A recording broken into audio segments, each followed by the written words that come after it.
Too late. That's amazing. All right.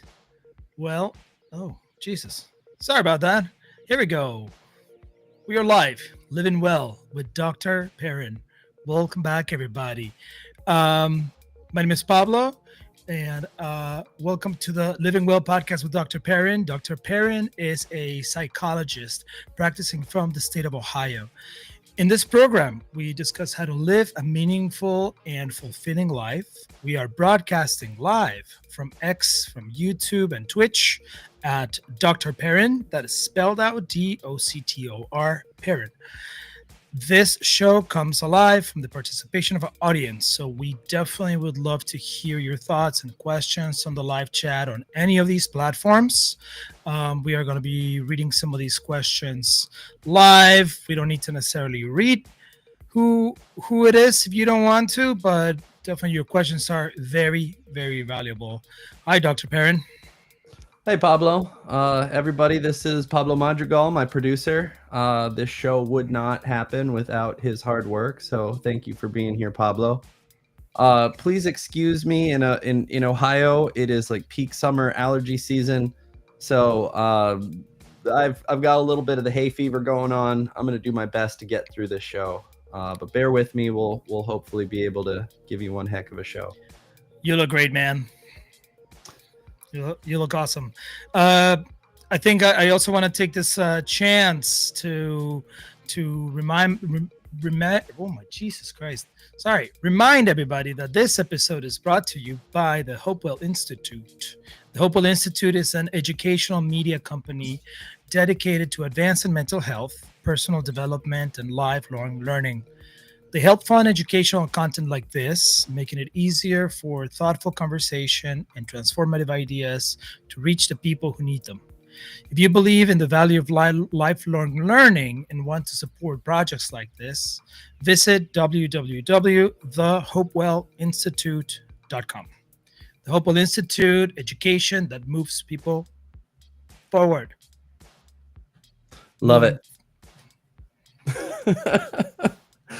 Well, I am seeing the people joining us. It looks like the room's getting warmed up. Our topic today is going to be focusing on really how to get into therapy, what starting therapy is like, and if we do our jobs right by the end of this hour, you'll have a good idea of what starting therapy is like. Pablo, where should we get started?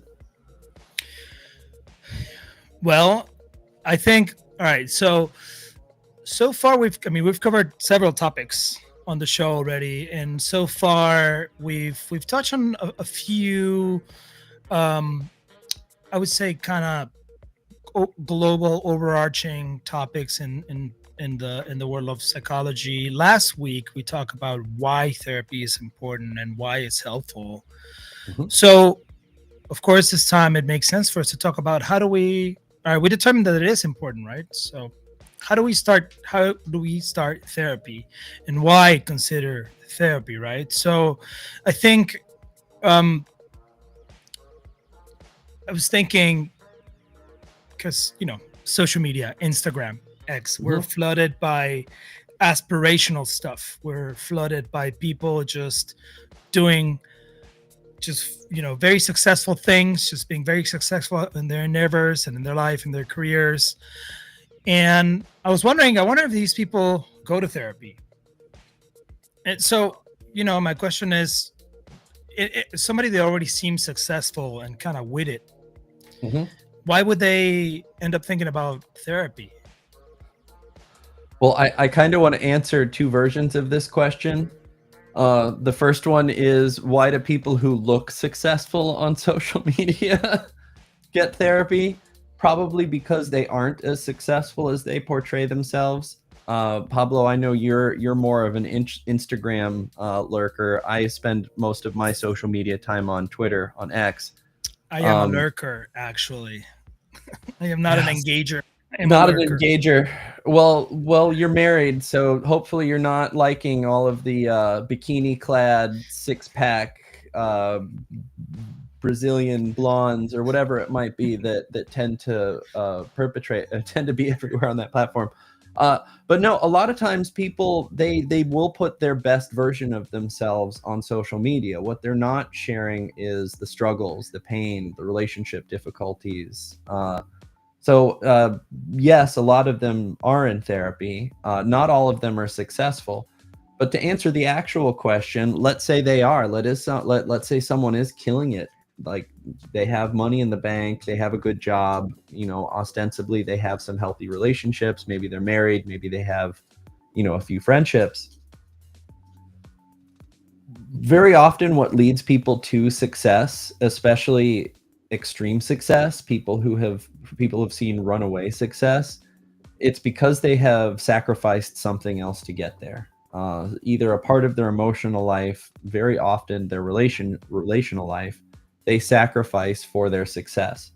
And so once they get that success, they're unable to enjoy it, or it rings hollow, or they don't feel satisfied. Sometimes they'll even move the goalpost. They'll say, I need to make more money. I need to work more hours, or I want to chase that win again. They get therapy to catch up on what they sacrificed, or to develop what was underdeveloped in order to reach their success. So if it's reconnecting with their emotional life, finding out what they love, learning how to play again, learning how to relax or to enjoy themselves. And I don't say that like it's light. If I work with a lot of, high speed, veterans. Like, you give them a task, they will accomplish that task. They will work tirelessly until that task is completed, and they are excellent at executing. But you tell them, kick your feet back and actually enjoy yourself on a vacation, they'll look at you like you're speaking Greek. Like, what do you mean relax? What does that look like? So sometimes it's redeveloping that aspect of life, or finding new ways to find fulfillment and play. Most cases it's relational. They sacrificed relationships for their success. They do not know how to connect with somebody, or they have lost touch with effective ways to connect with somebody. Do you think there's some of that? Oh, I'm fine, I can totally push through. Like, I got this thing that is driving me. I don't need therapy. I don't got time for therapy.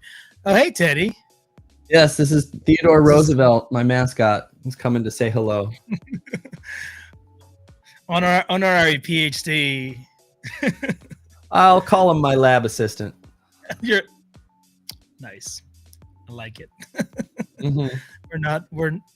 We're not above funny puns well, here. I actually used to have a Labrador, and if I was cooking, the joke would be that this has to go to the lab for testing. Yeah. I love that. You can make a lot of those. Have you seen the Cheese Stacks song? Mm-hmm. That's for another kind of show. we'll anyone listening, and you want to know the Cheese Stack song, if you go and look that up. Pet. But I think you were saying something about relationships. Yeah. So these high functioning people, these people that are seemingly successful, that are have it all under control ostensibly.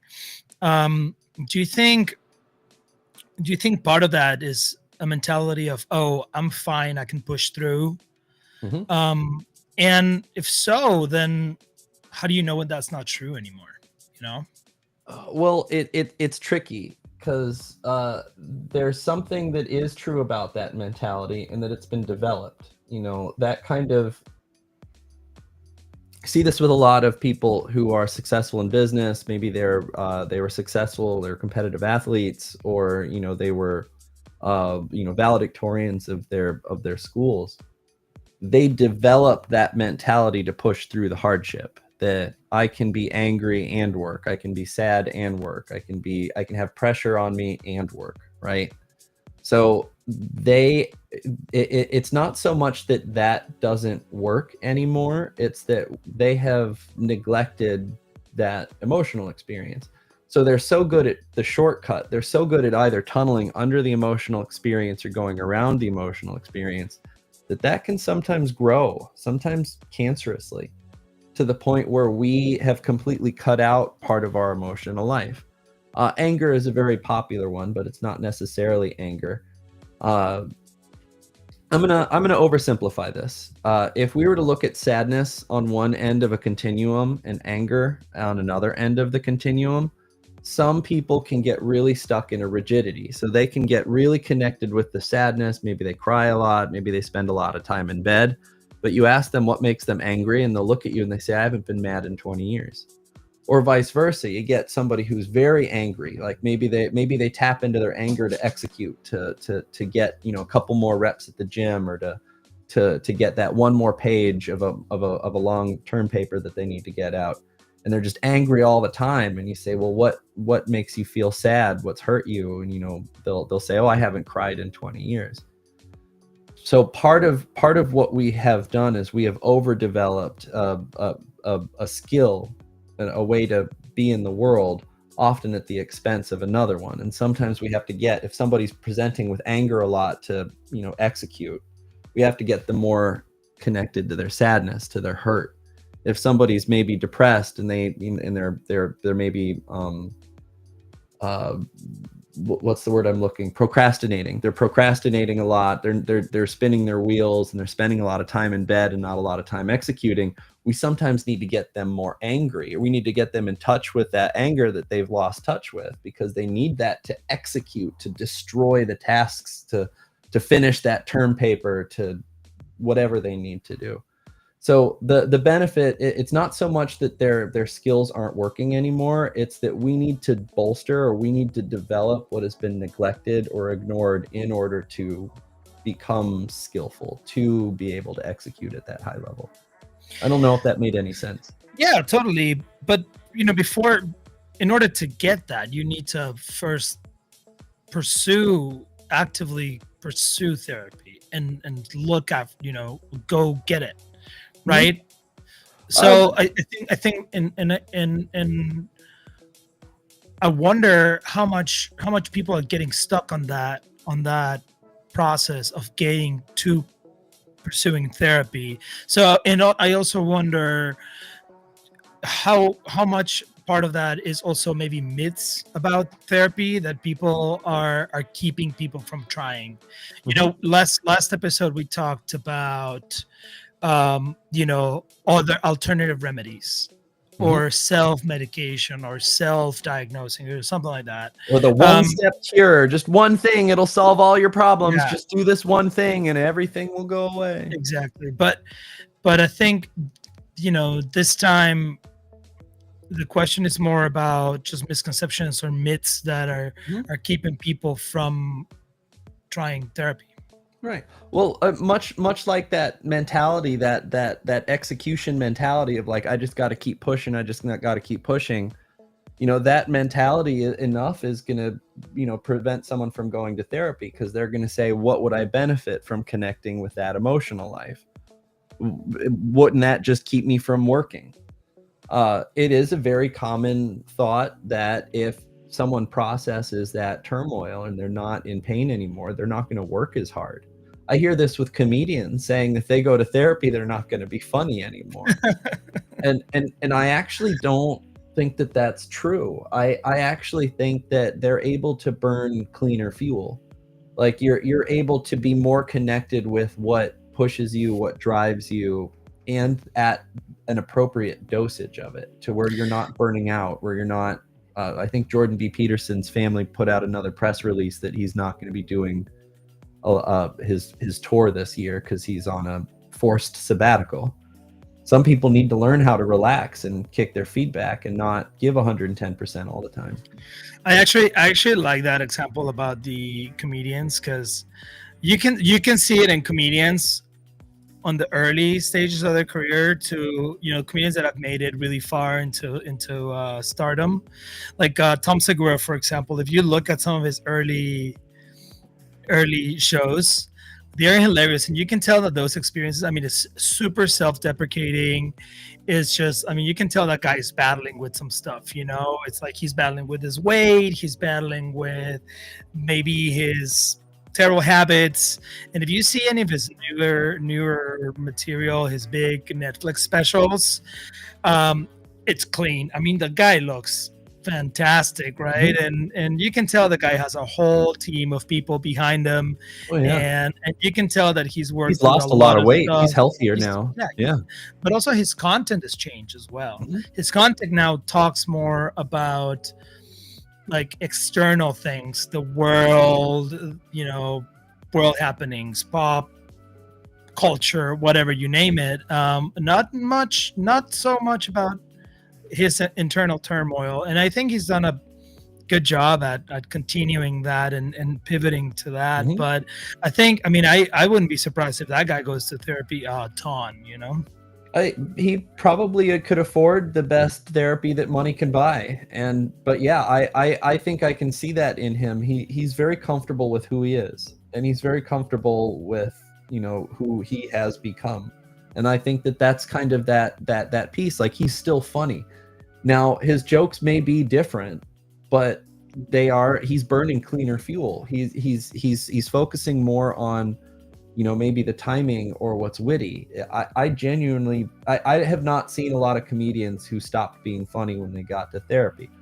I've seen some comedians not feel like they need to be on a stage anymore. They don't feel like they have to earn love anymore. Very often that is what gets in the way of a good show. I've gone to a lot of comedy shows in my life, and you can kind of see the comedians that are desperate to be loved versus the comedians who just really want to put on a good show.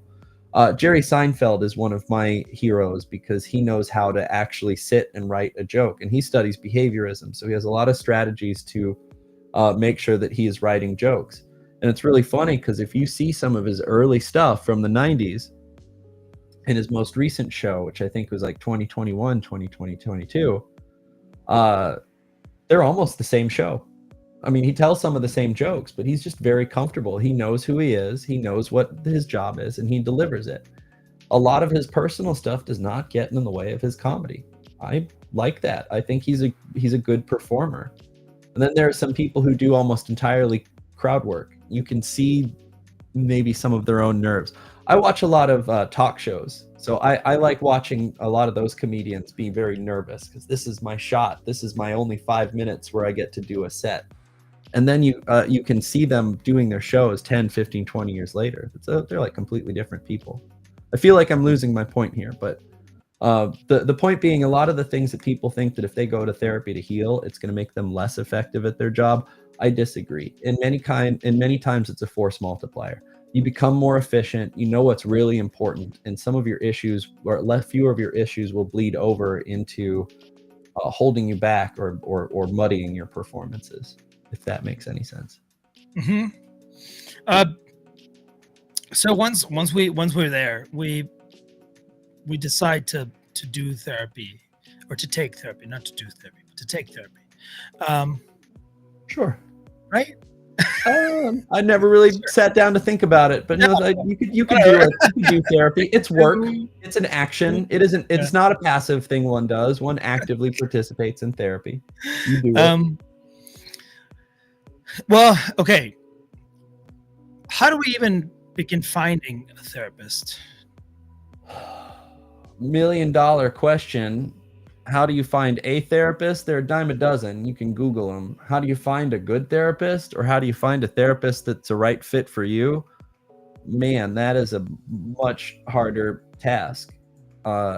Is it okay to start therapy with someone and then not continue and then look for someone else? What is that grace period that you would think you would recommend for people that are starting therapy to say, okay, give your new therapist this long before you change or whatever?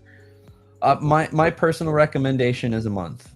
Therapy is typically weekly, 1 hour a week, and you might meet a therapist and go, gee, I don't know. That might be their style. That might be you being defensive. Maybe they're a bad therapist. They're out there. I just want to give them the benefit of the doubt. Sometimes it's our own issues, but by around 3 or 4 sessions whether or not it's the right fit for you. And I say that because you can have a therapist that you don't like. They can be great for you.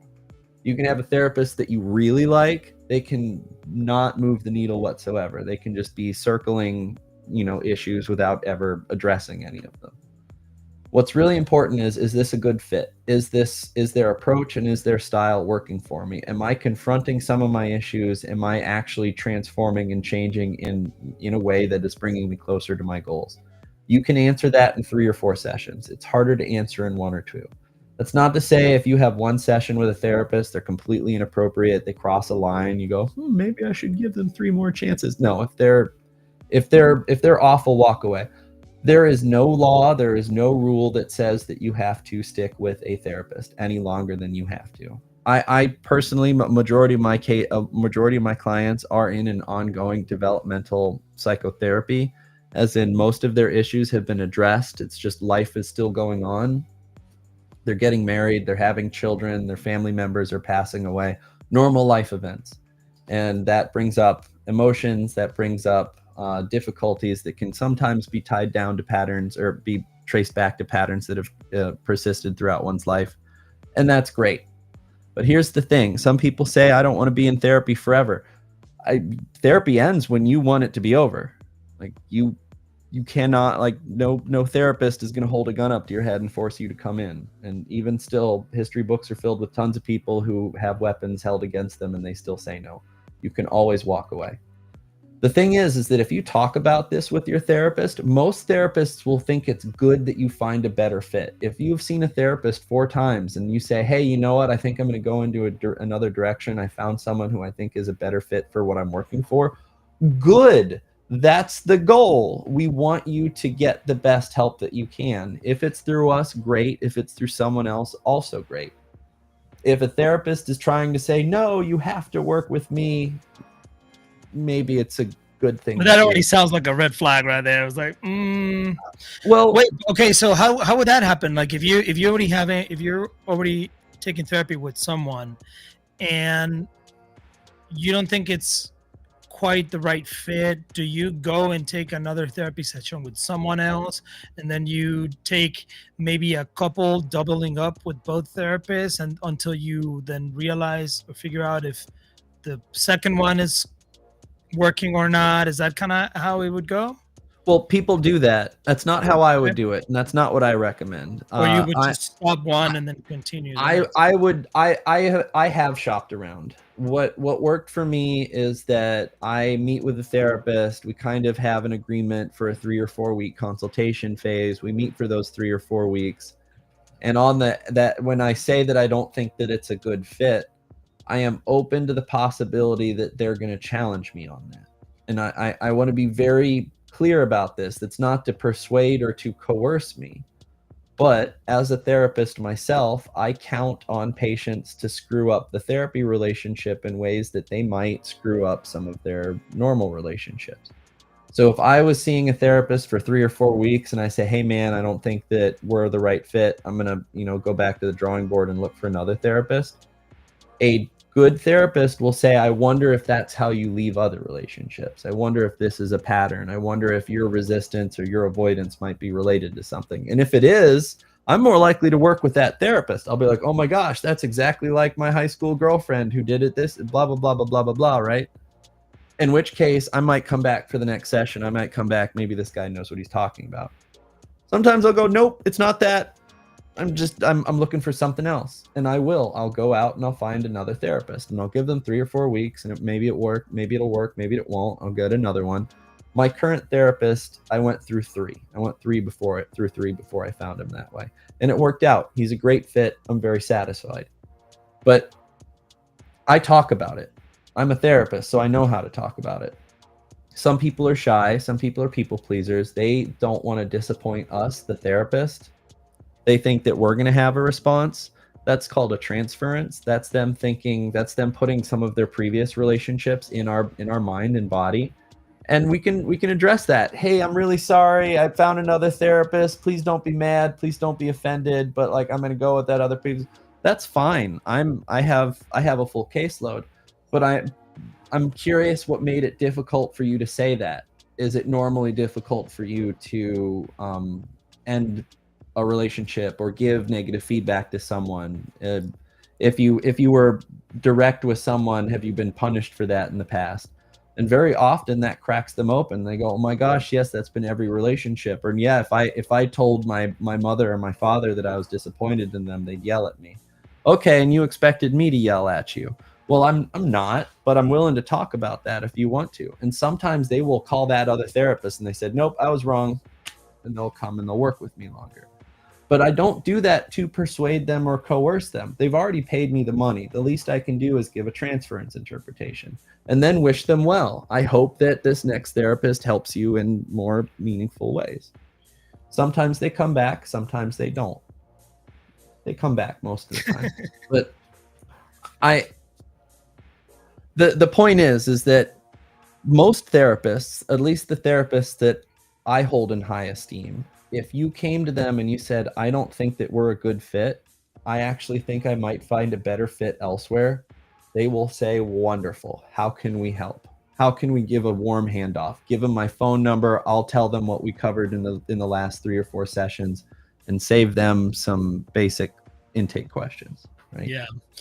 I don't think that would be, I mean, again, I think that I love this because I can come at you as a layman, right? I can come at you as a consumer, if you will.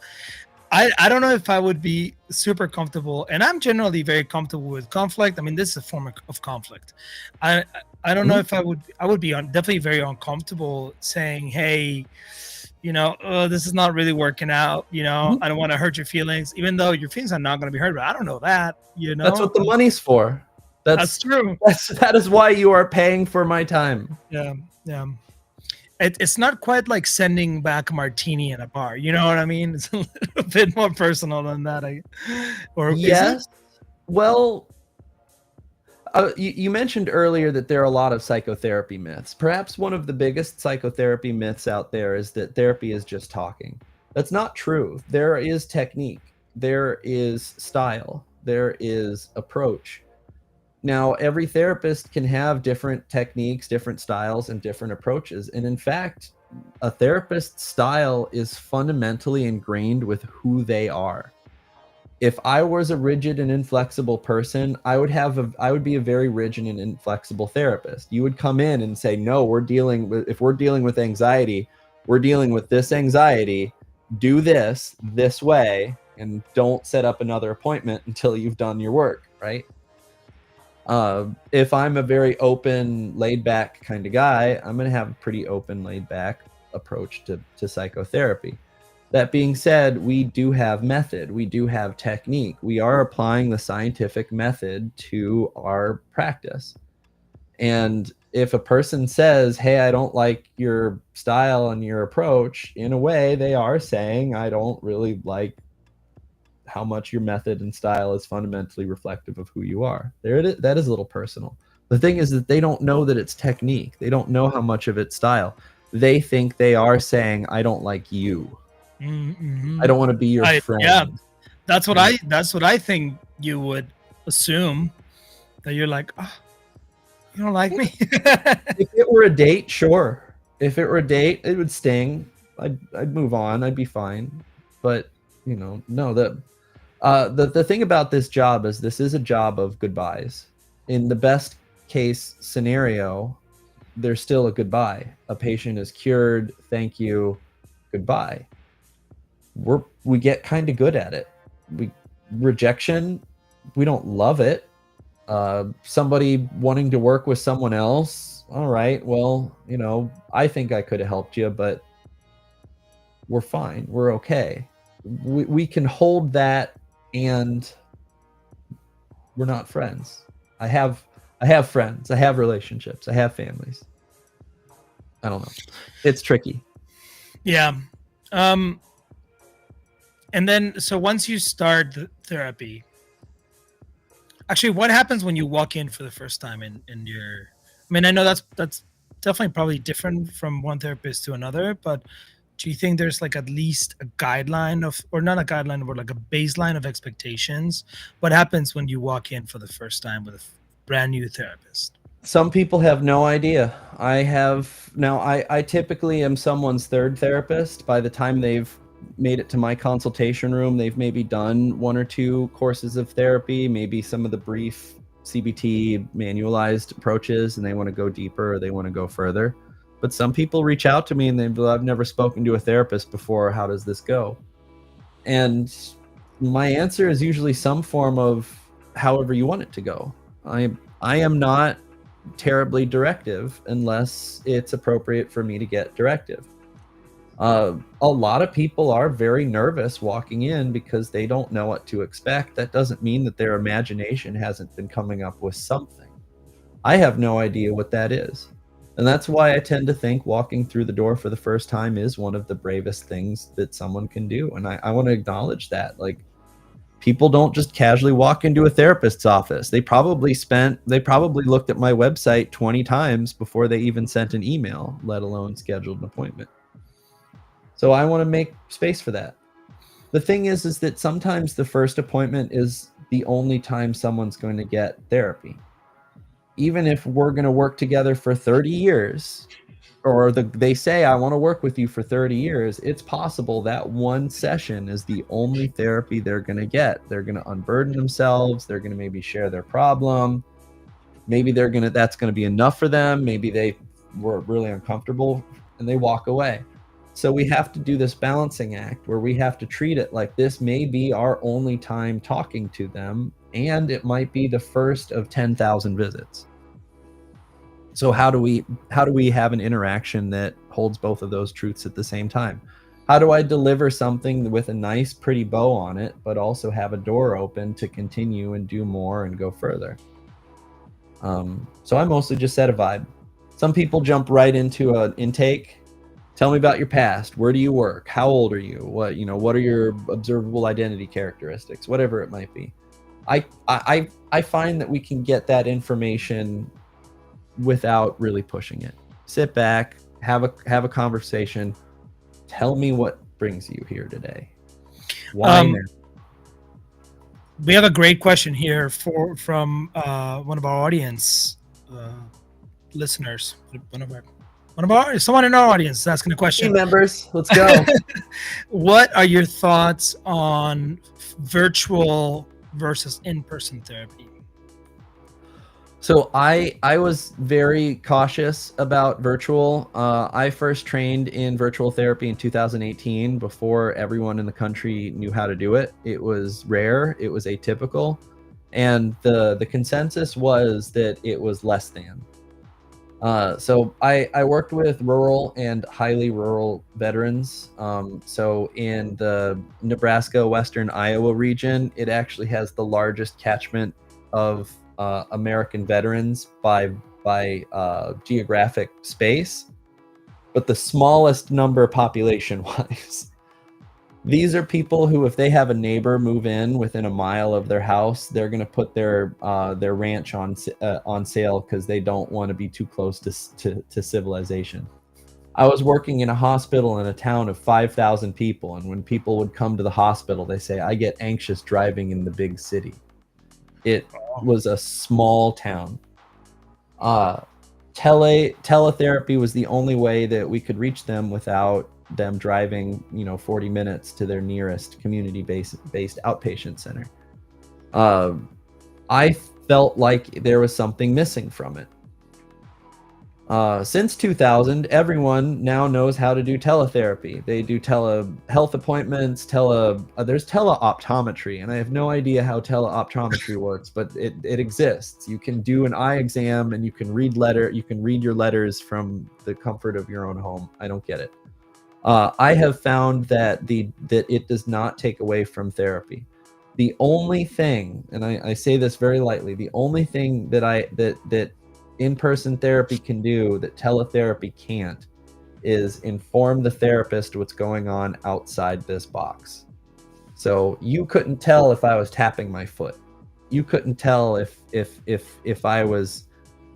my hands were underneath, if I was like fiddling or fidgeting with my pen. Non-verbals. So, absolutely. So at least the way that I'm trained, I have a background in what we call Gestalt psychotherapy. Gestalt is a big fancy word for saying the whole, as in the sum of the parts. So if somebody was, their foot was tapping really quickly and I was in a therapy session and I saw that, I might look down at their foot and I might either copy it by putting my foot down, or I might say, hey, if that foot tapping had words, what would it say? Oh, this is really uncomfortable. I don't want to be talking about my mom. This is just really sensitive stuff, right? I don't see that.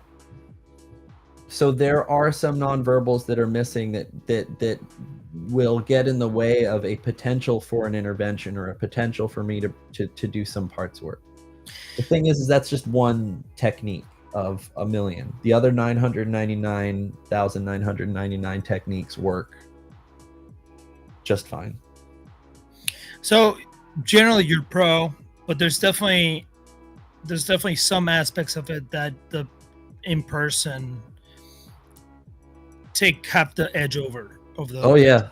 I mean, but I would argue that if it's a make or break, I am only open doing it virtually. I don't want to go in person. Well, there are advantages right? there are advantages of tele over in person, which is there are some people who say I'm not going to go there. Like I'm not going to drive over there and have that therapy session. They wouldn't go to therapy. So between no therapy or teletherapy, I think teletherapy is a great advantage. Yeah. Some people are also more honest if they're in their own home where they're comfortable. Oh, sure, of course. I mean, it's please still wear pants if you consult with me. Please still wear pants. It's the same effect as having, well, probably not the same, but it's a similar probably mental gymnastics as arguing with someone over the internet, right? You have this screen in between you, the stakes are lower as to whereas you're in the room, you can feel the energy of the other person. I will always prefer in-person therapy. I think in-person therapy is great. I like getting out of my own space. I like the separation between my space and therapy space. It even kind of like maybe helps you kind of get yourself into therapy mode, right? Okay, we're walking into that space and that threshold means it's time to oh, you're in the waiting room. You get quiet and contemplative. Yeah. It's yeah, I think it's the experience of in-person therapy and actually talking to a real human being in the same room. You can't replicate that virtually. Although I do see the benefits. Well, one of the topics that has been popular on X in the last week was on violence. So not just in the therapy sphere, in hospitals in general, there are a lot of physicians and nurses who get attacked, and it's not okay. But mental health, especially people who work in inpatient environments or are integrated into emergency rooms, like I was in my hospital training, we are at a higher risk of somebody believing that we mean them harm or that we are evil in some particular way and they will protect themselves and hurt us. So violence has been a very popular topic in the last week in social media, and I would give my +1 to teletherapy. Your patients can't hit you.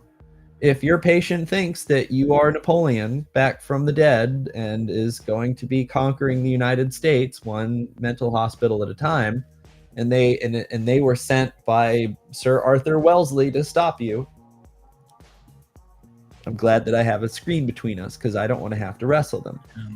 And I hear this sentiment a lot because people say I'm 6'1", over 200 pounds. I should be fine.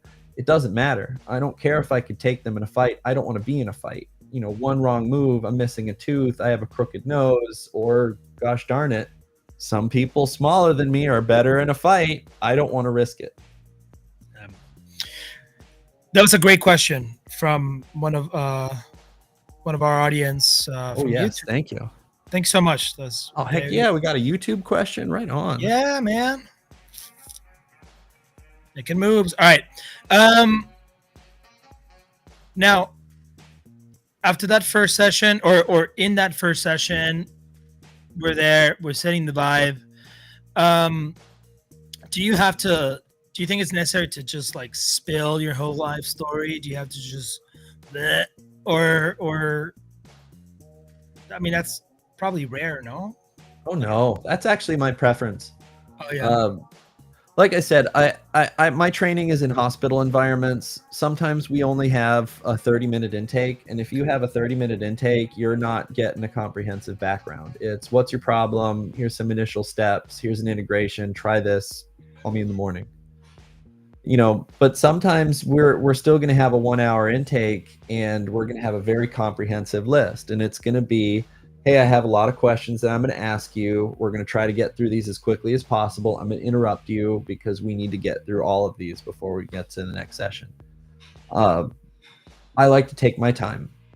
If somebody comes in and they just bleh, all right, I'll sit back and I'll listen to everything. I'll connect it. I'll track the derivative information that's coming out, even if you're saying 8 things at once and you're jumping from one to another. You're trying to communicate something very complicated, something dense, probably something emotional that makes sense to you non-verbally, and you don't know how to put it into words and communicate it to another person. I'm going to do my best to collect it, translate it, and send it back to you, and you can let me know if I'm right or if you need to correct where I'm not as right. Between the two of us, we're going to get there.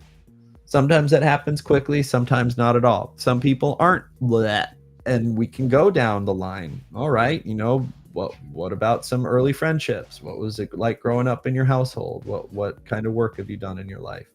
We can get there. If we don't get to all of it in 1 hour, that's fine. We've gotten useful information. When somebody is bleh information, they're vomiting what's important. They're vomiting where their pain is, and they're vomiting where their values are. What chronic health conditions runs in their family, still important, not a priority. Not a priority in that first session. If we meet and it's our 3rd session and I go through that list, oh, I haven't asked about your medical. Oh, I haven't asked about your sleep yet. Oh, I forgot to ask, do you use drugs or alcohol? We can always get those on the tail end. I've never really found the urgency that some hospitals have. If someone wants to vomit up, let them. They're in pain. They're there for a reason. They have a lot they're trying to say.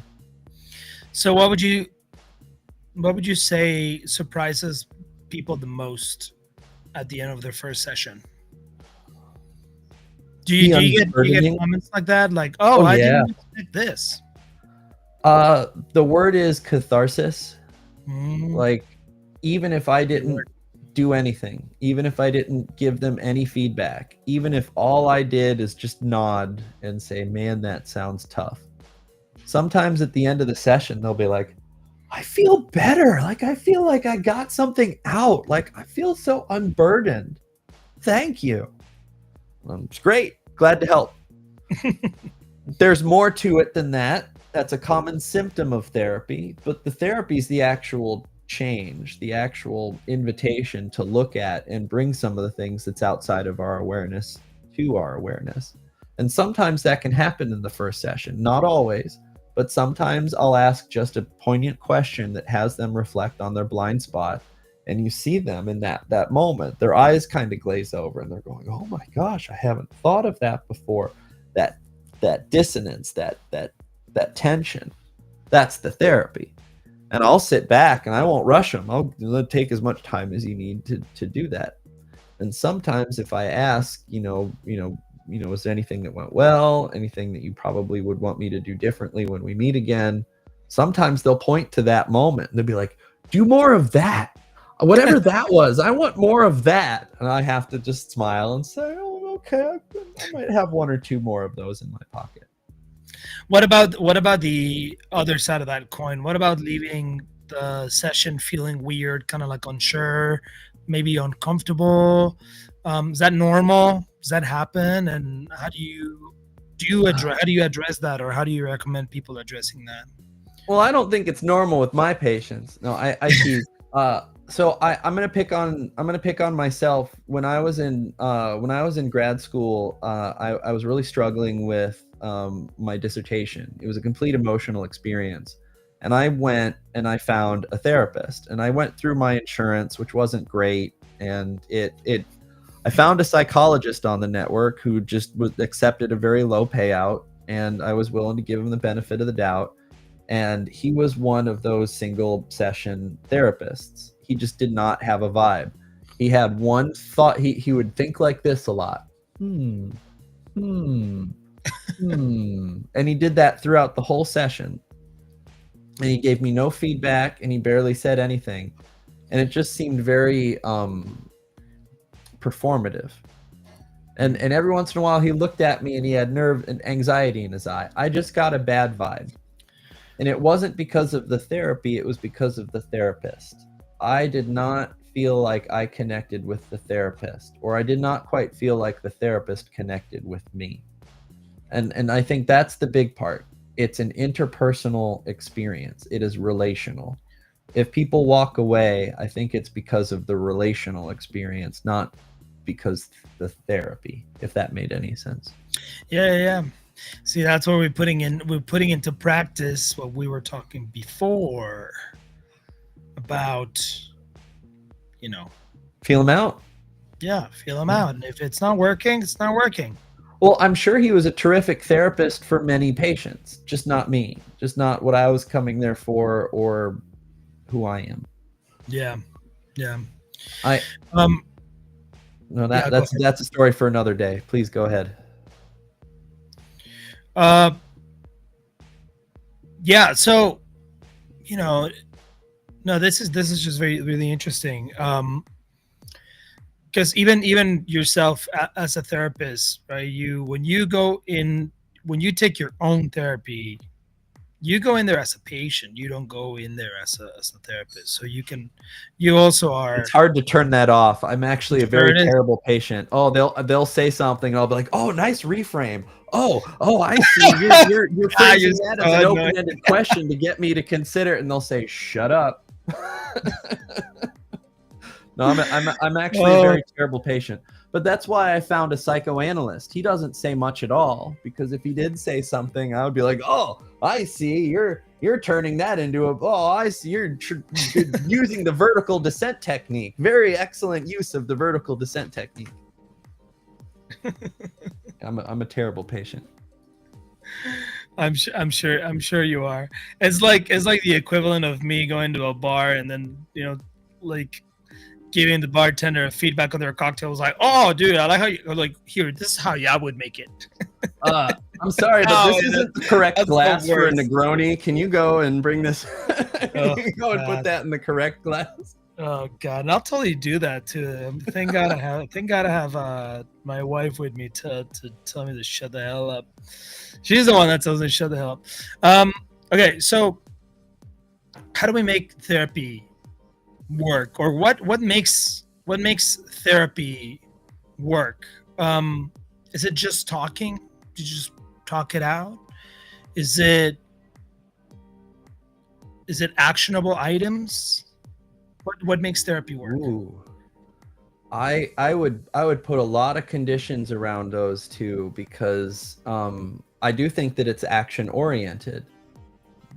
People go to therapy to change. Like, it is an active process, but we have to really negotiate what is changing, because therapy itself is often on the intersection of both acceptance and change. Like, I'm going to do something different, or I'm just going to just love myself, who I am, and just allow this part of my life to be what it is.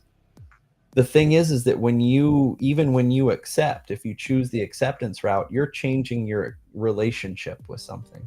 You're changing your relationship with history. You're changing your relationship with reality. You're changing relationship with your pain. That's still a change. So it is the actual mechanism of change. And what facilitates that change is the confrontation. So if you're telling me, "Yeah, I was fighting with my neighbor about this issue. Oh, he was such a jerk. That jerk neighbor. Man, he's a jerk." And I invited you to, let's take it from his perspective. What do you think he might be imagining? Why might he have thought that? What are maybe some things that have gone on in his life that would make him do that? And the moment you start seeing the life through his eyes, maybe it's like, okay, maybe I was a little harsh. I still think he's kind of a dick, but I could understand why he does that. That moment, even of empathy, of introspection, is making you reevaluate your biases, your rules of the world, Sometimes, and I think the most potent one, it's sometimes you're confronting something that was outside of your awareness. And that's we all have their blind spots. I have 3 degrees in psychology. I've been in therapy long enough. I still have blind spots when people tell me you're doing this and I had no idea. Very often when they bring that to my attention, it can be kind of explosive. Like I have to think about that. Like I need to really think about that, and it'll take me 2 or 3 days, and I'll be confronting parts of myself. That's what Freud meant when he says making the unconscious conscious. Oh my God, I am so glad that you said that, because I was just about to ask. I mean, the things that we address in therapy are things that we're already thinking about a lot, right? So that's why we're in therapy. So why does saying it out loud hit so much harder than just thinking about it all day, right? Oh, I actually want to credit this to my mother. My mother was a teacher. She taught children with learning disabilities in inner city schools. Definitely a wonderful human being. But one of her favorite things to say is that sometimes people need the words. Now, this is in the context of middle schoolers, but I think that it's a really good parallel to therapy. So imagine you're a middle schooler. You were in that really awful age range once, and you were being picked on. Just let's say you're being bullied by a girl, right? You're being bullied by a cute girl. She was just making fun of you, insulting you, et cetera, and you were feeling bad about it. And you're like, I'm just so mad. I'm just so mad. And a teacher says, well, have you tried saying this? And the kid will go, oh, I don't know. Let me try it. And they'll go out and they will try saying that. And they'll come back and they'll say, it totally worked. We're dating now. Or it totally worked. They stopped bullying me. I needed the words. Now, when you're young, you don't have the words. Nobody's actually taught you. Nobody's developed. No one's actually sat down and said, well, have you said, hey, stop bullying me? Or, hey, maybe you like me. Maybe you're being mean to me because you want to spend more time with me. Maybe we should go get a, taco sometime. Sometimes if you give people the words, they find it. I find it's actually more potent when they find the words themselves. And that is in many ways a process. But I'll say something slightly wrong on purpose, deliberately, so that they correct me. I will purposefully use some of the words, but then hold back. So if you were really disappointed, I'd say, you were really mad. And you're like, well, I was disappointed. See, you corrected it. You found the right words. So sometimes we can create the conditions for them to find it. Even when I know it, I'll say, oh, that's perfectionism. You really want perfection to the point where you're giving up on something that works. But I don't say it. And then they'll say it. I just want everything to be right. And because I want something to be right, I just ignore good enough. They found the words themselves. I'll use their words. I'll then double in on that. And now they've expressed it. They have brought words to something that earlier was nonverbal. Much to what I was saying earlier about people dumping in the first session, just blah. They're finding the words. They're finding ways to communicate something that's complex. Our language is our greatest strength and our greatest weakness because it does allow us to communicate, but we are limited to the words that we know to express our own pain. I'm mad. Okay, what does that mean? I'm furious. I'm enraged. I'm smoldering, right? There are different words to express different functions. And sometimes we are limited in our ability to express it. How do we express an emotion, especially a complicated emotion? We don't say, gee, I'm feeling 20% anger, 30% sadness, and 50% anxiety right now. You just say, hey, I'm feeling hurt or I'm feeling funny. So it's all right, funny. What's funny? Funny like a clown, funny haha, funny physical. Where is that physical sensation? And very often people are able to articulate their experience in new and effective ways. Now that's not entirely the mechanism of therapy, but that actual process of finding words can be therapeutic.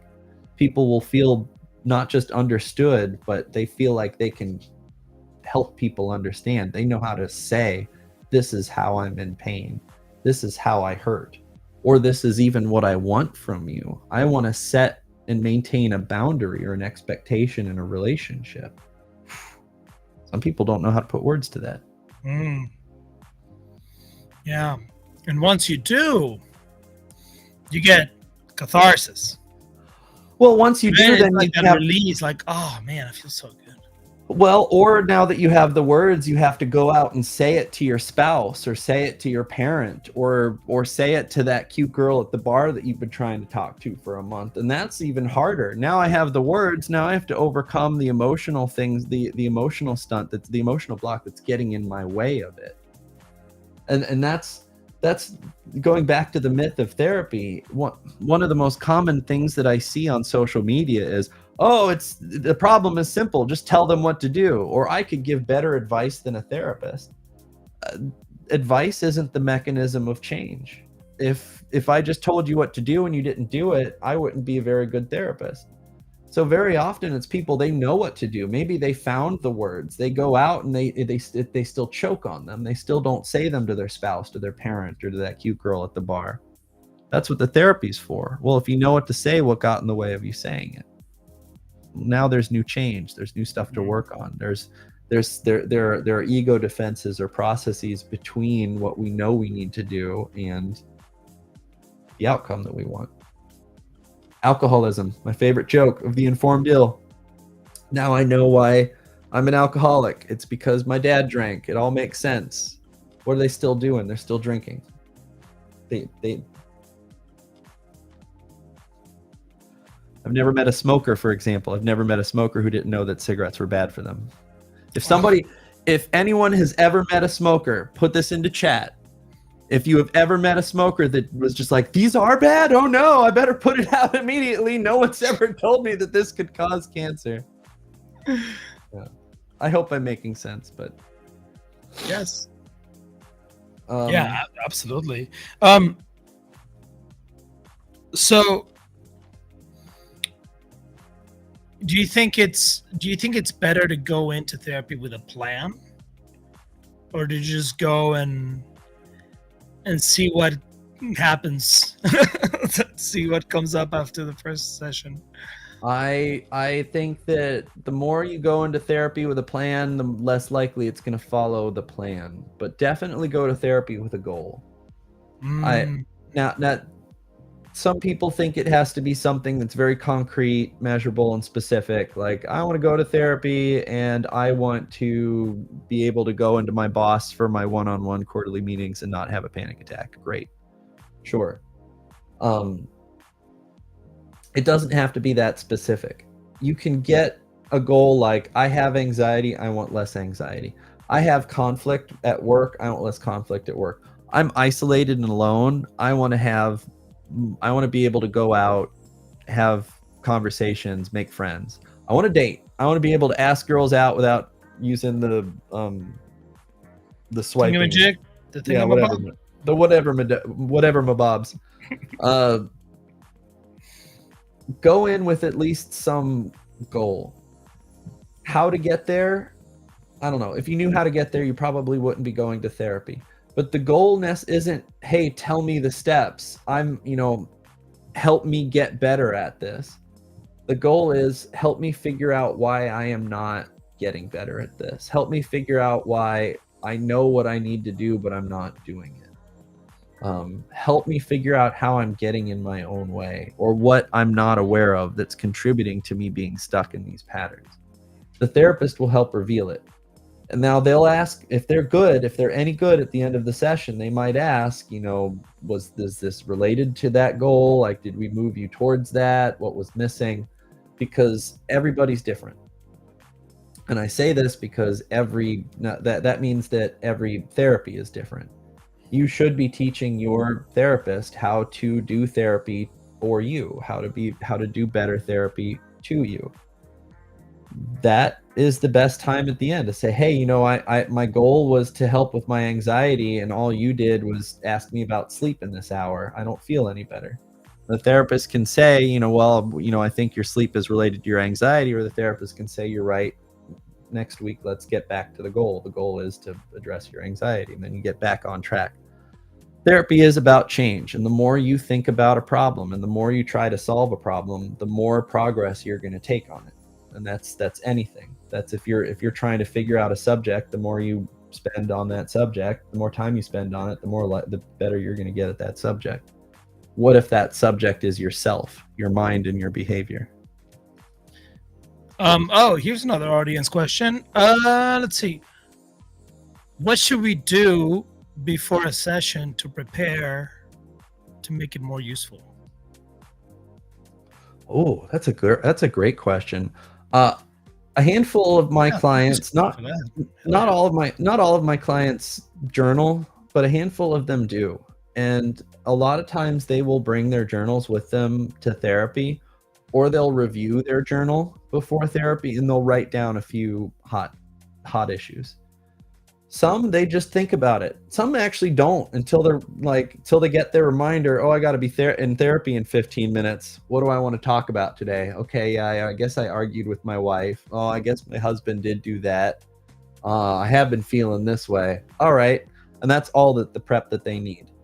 I would invite people to come with something on the docket. What I really want to talk about today is bleh. You don't need to. Sometimes I'll ask that question. I'll have a patient show up and I'll say, how would you like to use our time together today? And they'll go, They'll come up with an answer. They'll tell you what is on their mind and what they want to deal with. Now, therapists, I think, should plan as little as possible. By all means, stay up to date on topics that they're bringing up in therapy. But the more you plan for the session, the less likely the session's going to go in that direction. Sure. But as a patient, there's no wrong way to do therapy. It's your hour. It goes how you want it to go. If you come in and you say, I don't want to talk about my mom today, I want to talk about any issue but my mother. If you talk about my mother, I'm leaving, I'm hanging up, or I'm just going to get in my car and I'm going to go home. Okay. Not to persuade you or curse you, but why don't you want to talk about your mother? Okay, heard, understand. What do you want to talk about? We'll go in that direction. There's no wrong way to do therapy, except to maybe not show up. But even then, we can interpret that. And we can go, I wonder if you didn't come in last week because we're talking about your mom. Have you experienced patients that are just silent the whole time? Less since I've stopped working with teenagers. I no longer work with kids. I work with their parents, because sometimes when kids get dropped off and they don't want to be there, they will play that game with me. Now, I'm good at playing that game. You know, one of us is going to speak first and I'm getting paid, so it's probably not going to be me. Maybe we do this for 3 or 4 sessions, the patient breaks, or they develop a respect for me, or I bring comic books in that are slightly related to the presenting problem and we start laughing because we're reading comic books together. But since I've stopped working with children and teenagers, that has become relatively absent. I think by the time you're an adult, and if you are personally choosing your therapist, this is a big difference between involuntary and voluntary care. If you're choosing a therapist and you are paying for them and you are driving or signing on to do therapy with them, you're probably going to talk to them. Mm-hmm. They've probably appealed to you in some meaningful way. How do you deal with uncomfortable silences? I don't know if they're uncomfortable for you, but I'm sure they're uncomfortable for the patient, right? Oh, I might say that. This feels like quite an uncomfortable silence. What's up with this? Some therapists are trained, don't speak first. Just don't speak first. You just sit back and you smile and you nod and you write in your notepad, my patient still is quiet. I wonder what they're trying to communicate to me in this silence. And you just write whatever it is and you look up, and then you say, oh, this is our time, same time next week. And maybe you do it again. Not me. I'll joke. I'll crack a joke. Maybe they'll start speaking, maybe they won't. If it goes back into a silence, I'll do as I'm trained, but I'll bring attention to it. There has been a very large pause here. It has gone beyond pregnant pause to awkward silence. I wonder if this silence had words, what would it be? Or something. I would make some bid for connection. it just, again, has not really happened with any meaningful frequency since I've stopped working with teenagers. Yeah, I mean, that's, I don't know, man. It's par for the course when you work with kids. I bet. Yeah.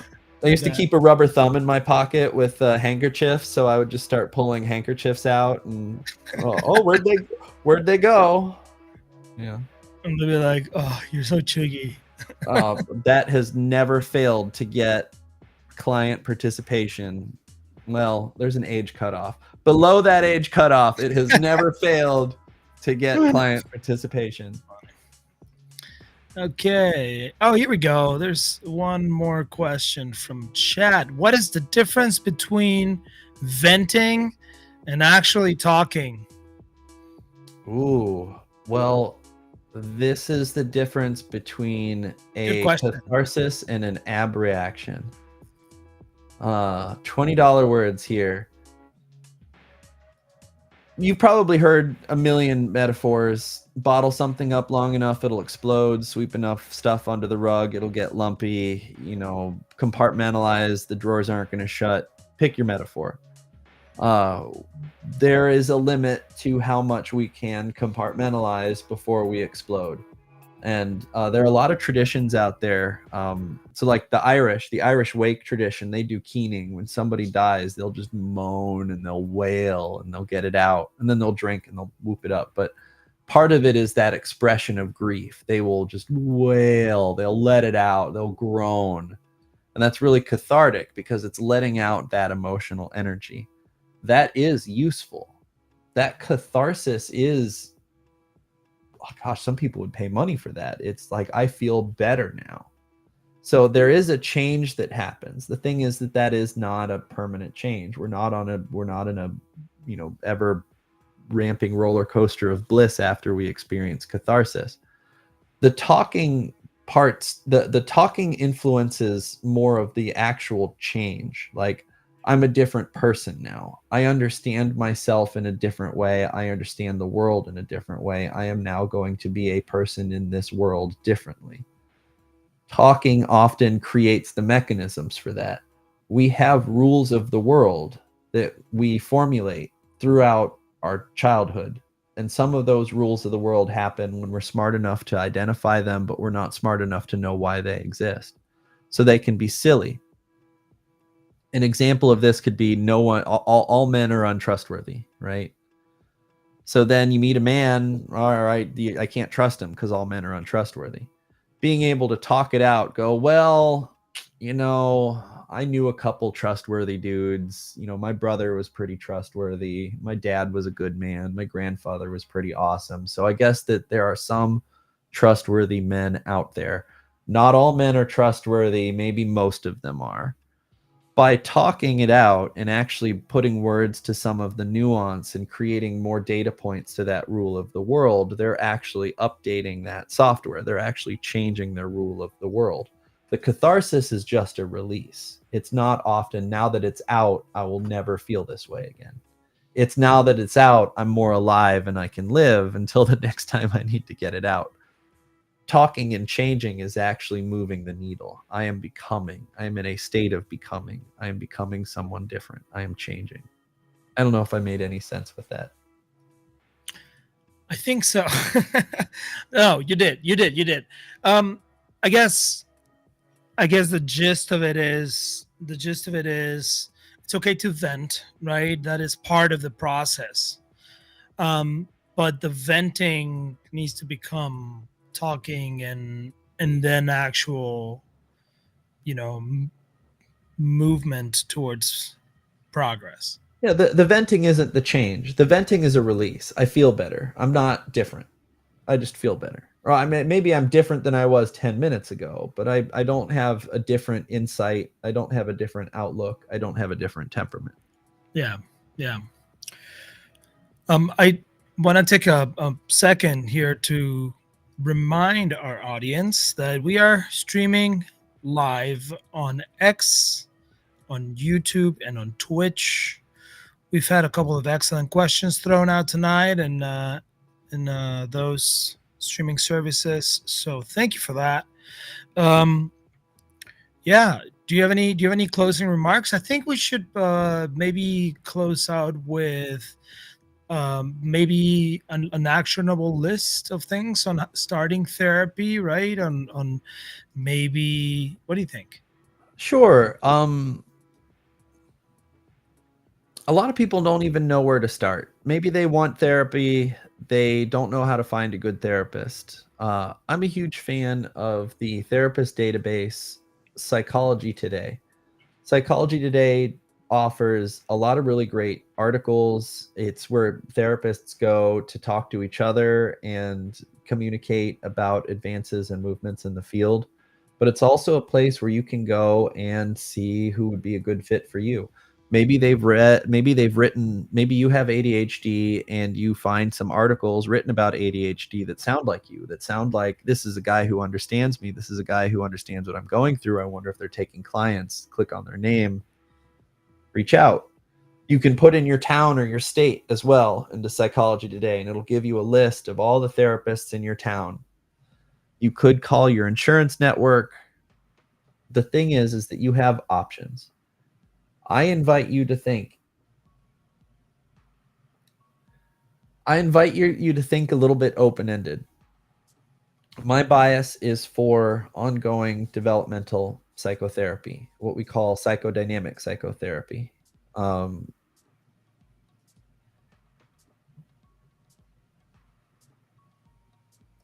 Be open that you're a person. You have a unique experience. Your pain is unique and your journey is going to be unique.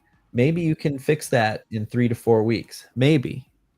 In most cases, people don't come to therapy with a unique time-limited problem. They have something that is just as complex and dense as they are. And it takes time. It takes time to unravel it enough to even know what you're looking at, and it takes time to then move that into something else. If you've seen movies, read books, or watched television about people who have a therapist, that's what I'm talking about. You go in, you have a therapist, you talk about it, and you wrestle with the issues. Be open to that. Be open to be curious to what even might come up. You never know what it is. You might have one specific goal, and you find out as you're getting close to eliminating it that it is teetering on top of a mountain of things that you can work through and break down and no longer be a slave to. I don't know. I feel like I'm just getting kind of aspirational here, but I'm a huge fan of therapy. I think there's no limit to what it can accomplish. The most bang for my buck came after I stopped addressing individual diagnosable issues. I have ADHD. I went to therapy for ADHD. Once I got a good hold on my ADHD symptoms, I wanted to think, what else can I get out of this? Boy, could I get a lot more. I want people to be open to that. I got a lot more. Yeah. I hope I answered that question. Yes. I mean, the gist of it and the goal of it is to encourage people to start therapy. There's ways. I don't think it's ever been easier to have access to therapy, via whether it be virtual or in person, insurance or otherwise. It's there, right? So it's important to Well, encourage everybody. there are options. I to your point, it has never been easier to access psychotherapy. The cost of that, or the unintended consequence of that, is it's become harder to find the therapy that you need for your specific issue. Now, I don't want to throw social workers under the bus. I think some of the social workers I know are among the best therapists I know. On average, social workers are trained a little bit more in what we call Maslow's hierarchy of needs, right? It goes from like food and shelter, friendship, to like esteem issues. The bottom is like safety. Like, are you drinking water? Are you eating food? Do you have a roof over your head? The top one is more aspirational, that self-esteem. Am I living my best life? Am I becoming who I want to be? Am I working in something that's meaningful? Am I feeling fulfilled by the stuff that I'm doing? So psychologists are trained, well, all therapists are trained in the entire thing. Psychologists are really well trained in the upper Maslow stuff. social workers are really trained in the lower Maslow stuff. And I wouldn't recommend somebody who doesn't know where their next meal is coming from to get a therapist to work on their self-esteem any more than I recommend somebody who's maybe, they have a job, they have a home, they're struggling with like some very unique trauma. I wouldn't recommend them to be matched with someone who specializes in connecting people with community services. The thing is that that's what managed care is doing. Because social workers will accept the lowest insurance payout and they call themselves therapists, or they can be called therapists, a lot of insurance networks are really front loading with social workers. So people who are coming for higher Maslow stuff are getting treatment for lower Maslow issues. It's not a fit. You want to make sure that you're getting the right therapist for what your need is. And it goes beyond credential. It goes beyond what degree and what license you have. It sometimes goes down to the person. They could be their specialty. If you're looking for trauma, you want to focus on somebody who's an expert in trauma, great. Some people are not. Some people are going to rub you the wrong way. Some people are going to be warm and inviting. Some people are going to be exactly the vibe that you need. And you're going to have just enough instinct, enough enough guts to go, that one, he's the one that I want. Or not that guy. He can't see me through a telescope. I got kind of lectury there for a moment. No, it's I love it. I was like, oh yeah. Yeah. Oh yeah. Well, it is quite unfortunate, but this is the thing. It's accessible. Managed care is accessible. You can go to a hospital mental health clinic and say, I need to see a therapist. They'll say, we got you. We'll match you with the next person who's available. That there are great therapists in any environment. There are great therapists in any degree. There are great therapists in any license. You want to make sure that you're getting one who's a good fit for you. I think that would probably be my closing remark. And don't be afraid to look for that if the person is not working out. Yeah, fire them. One that is fire us for you. Yeah. If you found somebody who's better, we want to hear that. We want to say thank you for firing us and finding somebody who's better. If they don't, then it's probably a good thing you didn't connect with them in the first place. That's right. Well, I think that's our time, Pablo. How about you take us home? Yes, of course. Thank you. I want to remind everybody to like, comment, share these videos if you're looking at it in the future from the past. Yeah, retweet this, man. You like it? No, retweet it. This is great to know. You made it this far. Retweet it. That's right. That's right. Yes, some of you guys stayed here the whole time. I'm watching you. So if you like this, definitely hit us a like, comment on the on the comments below. Let us know what you think. Any further questions? Share it with other people that you think might find these topics interesting, and join us live on the next session, which will be same time, same channel, X, YouTube, Twitch. Thank you to the Hopewell Institute for giving us the resources to continue to make this show, and thank you to you, Dr. Perrin, for all the wonderful insights. And thank you, Pablo. To the audience, thank you for coming here to talk about psychology and psychotherapy. See you next week. See